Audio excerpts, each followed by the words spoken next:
Thank you for taking the time out to talk to us. Thank you. I'm really pleased to be chatting to you. I'm here representing a project called It Was Paradise. Okay, wow. It's a cross-collaboration between disabled artists in Palestine, in the West Bank and Gaza, and artists in UK. I created it and I'm the director of the project. My name's Rachel Gasden and I'm also a disabled person. I've had disabilities since I was born and I also have lost a lot of my sight. And the reason I use, obviously I'm an artist and it's the platform that I work to, but a lot of my work reaches out to human rights issues, specifically quite often in the Middle East. I grew up in the Middle East, and it's about trying to make sure that everybody has a voice within society, and we use doing projects like this as a means of being able to break down barriers and enable artists around the globe to have a voice through their creativity. Yeah. Well, art is a powerful tool. I completely, wholeheartedly agree with you. What's the response been like? It's been amazing. I first went to Palestine on behalf of British Council about 2 years ago, and we sort of did a big recce of the whole region to just decide, what was the need, what would there be artists that would want to work with me. And then I decided to go into this year's Unlimited Commissions, which it came out of London 2012 and the Cultural Olympiad. And every 2 years they have a big festival and they have quite a well-known competition process. This year I decided to go into it specifically with this project. It was Palestine, and I was really lucky. I got the R&D funding, and if we do everything that we're supposed to do and the judges think, or the panel think, that our work is viable, then we may get funding to then do an exhibition at South Bank next year and lots of other events. So far it's been going really well, and we're thrilled to obviously be at Eid Festival today, which is amazing. My Palestinian artists, my lead artist is Ali Saeed. He's from Hebron. He's a calligrapher and a muralist. I'm also working with Emna Hossain, and she's from just outside Jerusalem. She makes watercolors and beautiful embroideries. I'm working with a young man called Mahmoud, who does amazing photorealist pictures, and another artist called Hossam, who's a mouth painter. And also, if you see on our poster here, you'll see a whole group of women.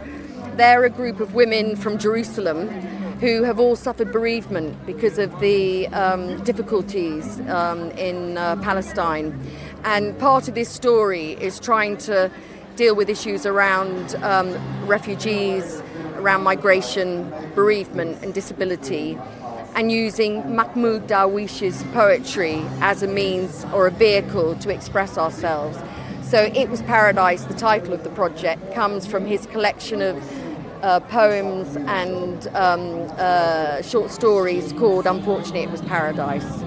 So it's sort of all embedded within the work we're doing.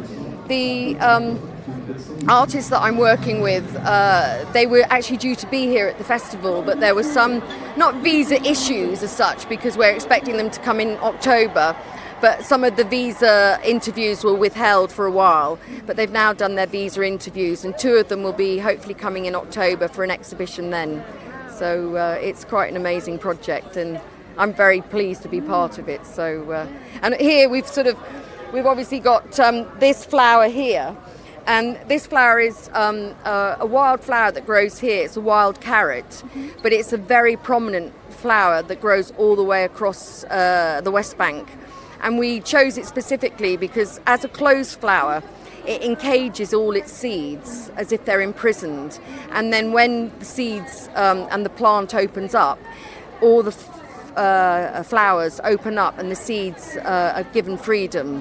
So this is why you see, this is it in its, at this moment I haven't obviously done too much of the picture yet, but you'll eventually see that flowers completely open up and they've been given empowerment. It's called an Emni flower in the West Bank. That's incredible, wow. Wow, you've just used so many platforms. It's just awe-inspiring, the work that you're doing as well. It's so rewarding, and to see that making a difference as well, it's fantastic.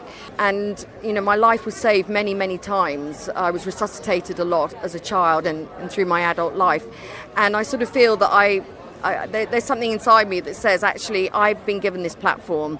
I should make sure that there's a platform for other artists, which is why my work becomes partly cross-cultural, but also about empowering younger, emerging artists to have some of the chances that I had. Yeah.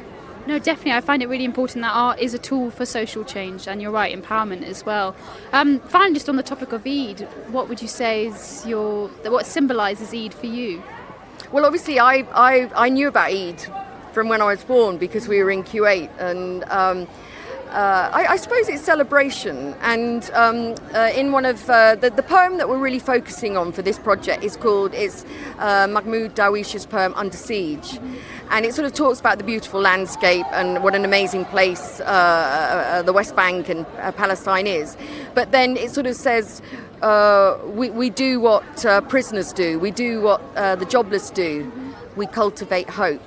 And what I always find about Eid, it comes after a period where everybody's taken reflection during Ramadan, and then they have the chance to celebrate.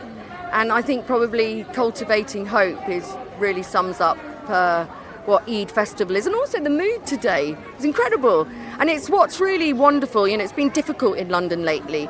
Everybody's been absolutely sickened by the terrorist situation that's happened here and in Manchester.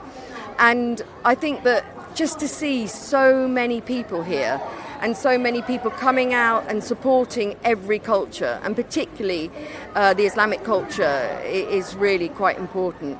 It's not a religious festival. This is just a festival about people. And when people break down barriers, everybody gets on. So it's key, really.